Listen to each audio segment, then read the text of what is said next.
Hello guys, मेरा नाम है प्रकाश और अभी मैं खड़ा हूँ मेवाड़ की शान और पूरे भारतवर्ष की शान हल्दीघाटी। यहाँ पर म्यूजियम में मैं खड़ा हूँ और आज मेरा नया व्लॉग है। कल मैं कुंभलगढ़ का पूरा आपको व्यू बताया था मैंने। आज मैं यहाँ हल्दीघाटी पहुँचा। आप सभी ठीक होंगे, कुशल मंगल होंगे। महाराणा प्रताप जी और अकबर की सेना के बीच में जो महासंग्राम हुआ था, इसके बारे में मैं पूरी डिटेल्स आप तक पहुंचाने की कोशिश करूंगा। अभी मैं खड़ा हूं यहाँ के जो म्यूजियम है, महाराणा प्रताप जी का जो म्यूजियम है, वहाँ खड़ा हूँ। यहाँ पर आप सामने देख सकते हो कि ये कई ऐसी मूर्तियाँ हैं जो यहाँ जो युद्ध हुआ था, उसके जो योद्धा है, सम्राट है, उनका मैं बैक टू बैक आपको बताने के तत्कालीन जो वार युद्ध हुआ था हल्दीघाटी का, महाराणा प्रताप जी और मुगल सेना के बीच में जो महासंग्राम हुआ था, उनके नायक जो सामने आपको दिखाई दे रहे होंगे, भामाशाह से लगाकर जो उनकी पूरी टीम थी, उनका यहाँ पर प्रतिमूर्ति आप देख सकते हो सामने इस म्यूजियम में। बहुत ही सुंदर तरीके से यहाँ पर प्रदर्शित किया गया है और इसका मैं पूरा म्यूजियम का आपको बैक टू बैक पूरा व्यू बताऊंगा। महाराणा प्रताप जी की वहाँ पर सामने विशाल प्रतिमा से आप सभी का स्वागत होगा। इस प्रवेश द्वार के द्वारा का व्यू बताने की प्रयास करूंगा। सामने ही उनका जो प्रिय घोड़ा था चेतक, उसकी भी यहाँ पर मूर्ति स्थापित की गई है। और ये जो कुछ तोप है, ये अंदर संग्रहालय है, जहाँ पर ये जो प्रवेश द्वार है इस म्यूजियम का, यहाँ पर प्रति व्यक्ति 120 रुपये का शुल्क लिया जाता है और आपको जो गाइड होता है वो फ्री प्रोवाइड किया जाता है ना। और आप देखोगे यहाँ से मैं शुरुआत करता हूँ मेरे ब्लॉग का। आई होप कि आप सभी खुश होंगे, अच्छे होंगे। ये आप देखोगे कि विजय पताका हाथों में लिए प्रतिमूर्ति, साथ ही मेवाड़ की शान जो हमारे नायक थे, जिन्होंने हल्दीघाटी युद्ध लड़ने में अहम भूमिका निभाई थी और जो धर्म को बचाने के लिए जो संघर्ष किया था, उनके नायक है। आज इनका विश्व देश विदेश में इनका नाम है। और ये आप देख सकते हो कि तलवार लिए है, खड़े हैं और सामने ही ये आप देखोगे कि इस जो आपको ये मूर्तियाँ बताने का प्रयास कर रहा हूँ, ये है युद्ध की शुरुआत थी। आप देख सकते हो कि आगे विजय पताका है, भगवा रंग का झंडा है और हकीम शाह सूरी से लगाकर जितने भी हल्दीघाटी के महानायक थे, उनका यहाँ पर सही तरीके से यहाँ पर प्रदर्शित किया गया। आप देख सकते हो कि महाराणा प्रताप जी के हाथों में जो भाला था और उनके साथ में पूरी टीम है और सामने का आप ये युद्ध का एक चित्रण किया गया है। और यहाँ पर देख सकते हो कि आप भामाशाह जी खड़े हैं हाथ में, जिससे मुगल सेना में भगदड़ मच गई। महाराणा प्रताप की सेनाओं ने मुगल सेना को यहाँ से 3 किलोमीटर दूर पीछे सौदर क्षेत्र में, जहाँ अभी खमनोर गांव है, वहां तक खदेड़ दिया। इसी खमनोर गांव के पास बनास नदी के पास समतल मैदान में 7 घंटे का भयानक युद्ध हुआ। इस युद्ध में दोनों पक्षों से कुल 18,000 सैनिक मारे गए।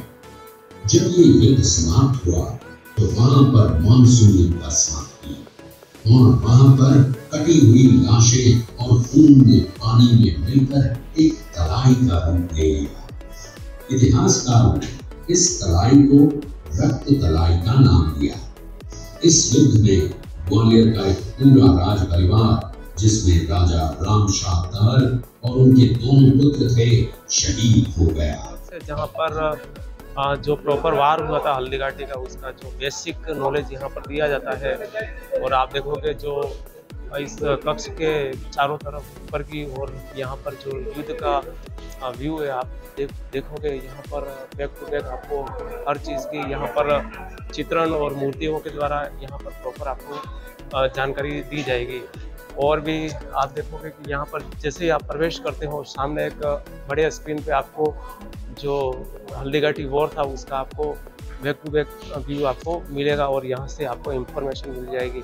आप देख सकते हो इस म्यूजियम का ये एक सुंदर सा चित्रण है और सामने ही ऊपर की ओर दीवारों पे आपको पूरे हल्दीघाटी जो युद्ध का व्यू था वो आपको बैक टू बैक यहाँ पर दिया जाएगा। और महाराणा प्रताप जी के बीच में जो भीषण उस दौरान जो युद्ध हुआ था उसका आपको यहाँ पर चित्रण के द्वारा ये आपको बता दिया गया। हजारों की संख्या में अग्निकुंड में कूद के जो जौहर कर लिया था वो भी यहाँ पर आपको चित्रों और मूर्तियों के द्वारा यहाँ पर बताया गया। आप सामने देखोगे कि ये हल्दीघाटी का युद्ध है और आप देखो कि मेवाड़ के महाराणा प्रताप सिंह जी घोड़े पे सवार है और इधर मुगल सेना है सामने हाथी पे ऊपर बैठे हुए, और उधर देखोगे आप एक पहाड़ी है उस पर कुछ आदिवासी कम्युनिटी के भी सिपाही हैं। यानी कि अलग अलग जगह पर अलग अलग लोगों ने जो साथ दिया था इस युद्ध में उनको सबको यहाँ पर दर्शाया गया। आप देखोगे कि फिर उसके बाद ये 3-4 घंटे युद्ध चला था, यानी कि एक दिन युद्ध चला था। उसके बाद में इस युद्ध का कोई निर्णय नहीं निकला और किसकी जीत हुई अभी तक कुछ नहीं कह सकते। देख सकते हो आप पहाड़ियों पे सिर्फ आपको जो तीर कमान और भालों के साथ में आपको सैनिक दिखाई देते होंगे और पहाड़ों से तीर बरसाते हुए पत्थर चलाने वाले सारे अच्छे तरीके से यहाँ पर आपको बताया गया है। और ये महाराणा प्रताप जी का जो घोड़ा है उसके मुंह पर हाथी का सूंड लगाया गया है। यहाँ पर युद्ध जारी है और मैं आपको दोबारा वहाँ लेके चलूँगा। इस युद्ध में देखो खून की नदियाँ बह रही है। आप देखोगे कि इस जगह जगह पर कटी हुई लाशें पड़ी हुई है, घायल अवस्था में जो सिपाही सैनिक है वो पड़े हुए हैं और पास में एक नाला है और इस युद्ध के बाद में बारिश हो गई थी जिससे वो सारा खून बहकर उस नाले में चला गया था, तो पूरा नाला एकदम लाल हो गया था, रक्त की तरह हो गया था। नाला तलाई में जाके मिला, पूरा तलाई लाल हो गई थी, इसलिए उस नाला को तलाई को रक्त तलाई कहते हैं। युद्ध के बाद में महाराणा प्रताप जी का जो चेतक घोड़ा था वो घायल हो गया था और आपको पता होगा कि एक ही बार में एक चित्तौड़ का किला भी यहाँ पर दर्शाया गया है। जो मुगल सेना है इन्होंने पूरा जो किला है उसको घेर लिया है, बाहर वो खड़े हैं। मुश्किल समय रहा होगा उस समय का, आप कल्पना कीजिए कि हमारे जो पूर्वज थे उन्होंने कितना धर्म को बचाने के लिए संघर्ष किया, तब जाके ये मेवाड़ धरा बची रही और यहाँ पर धर्म बचा रहा। ये तत्कालीन समय की कुछ तलवारें हैं, पुरानी पुस्तकें हैं जिसमें आपको पूरी जानकारी और भी मिलेगी। यहाँ पर आप देखोगे कि सर को बचाने के लिए जो सुरक्षा कवच था और कंधे तक बचाने के लिए सुरक्षा कवच था, जो आप अक्सर महाराणा प्रताप जी के सर पर और कंधे पर देखोगे। ये जो जालीनुमा कवच है और एक हेलमेट नुमा कवच है जो उनके सुरक्षा के लिए था, और कुछ जो पुराने तरीके के जो हथियार है हाथों में रखने के लिए और फेंकने वाले इस तरह के यहाँ पर जो प्राचीन हथियार है वो यहाँ पर आपको देखने को मिलेंगे। और एक ये विशाल तलवार है आप देखोगे, उनके द्वारा जो अटैक हो रहा था उसको टालने के लिए, रोकने के लिए ये विशाल ढाल है यहाँ पर। और यहाँ पर कुछ तलवारें भी है आपको यहाँ पर इस म्यूजियम में देखने को मिलेगी। कि यहाँ पर सुरक्षा कवच है जो हाथों में पहनने वाले थे, सर पे पहनने वाले थे और छाती को यहाँ से ढकने के लिए थे। मेरे साथ में मैं आपको बैक टू बैक सारी जानकारी बताता रहूँगा।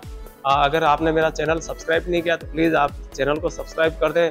अगर फेसबुक पर देख रहे हो या और किसी सोशल मीडिया प्लेटफॉर्म पर देख रहे हो तो प्लीज़ आप मुझे फॉलो करें। म्यूजियम में हो, म्यूजियम में आप देख सकते हो कि बहुत ही सुंदर तरीके से सारा व्यू आपको उस तत्कालीन समय का आपको यहाँ पर बताया गया है। ये पूरा पहाड़ का व्यू बताया गया ऊपर आप देखोगे तो गाइस इस म्यूजियम का ये शुरुआती पॉइंट था और आगे का भी मैं ज़रूर बताऊंगा, बने रहिए मेरे। हाँ गाइस, फिर से आप सभी का स्वागत है। यहाँ पर 2 नंबर का जो संग्रहालय रूम है, आप जैसे ही प्रवेश करोगे आपको यहाँ पर एक लघु फिल्म का प्रदर्शन बताया जाएगा। एवं महाराणा उदय सिंह की महारानी जयवंत कमल की कोख से विक्रम संवत 1597 में अर्थात 9 मई 1540 को बाल्यकाल चित्तौड़गढ़ में गुजरा। सन 1567 में अकबर ने जब चित्तौड़गढ़ पर आक्रमण किया तो मेवाड़ के प्रमुख सरदारों और सेना नायकों के आग्रह पर महाराणा उदय सिंह ने चित्तौड़गढ़ छोड़ दिया।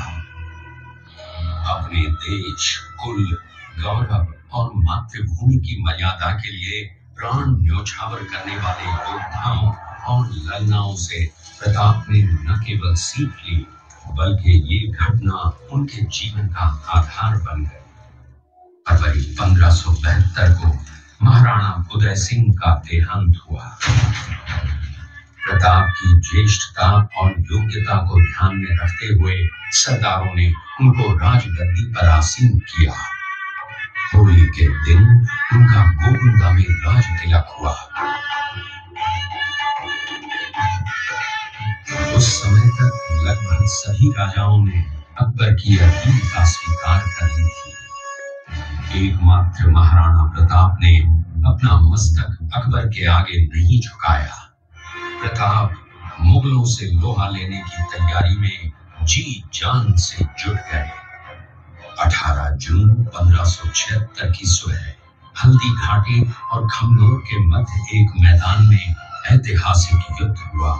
महाराणा प्रताप की सेना गोकुंदा से हल्दी घाटी पहुंची, जबकि सेनापति मान सिंह के नेतृत्व में मुगल सेना ने हल्दी घाटी के ठीक नीचे मैदान में अपना मोर्चा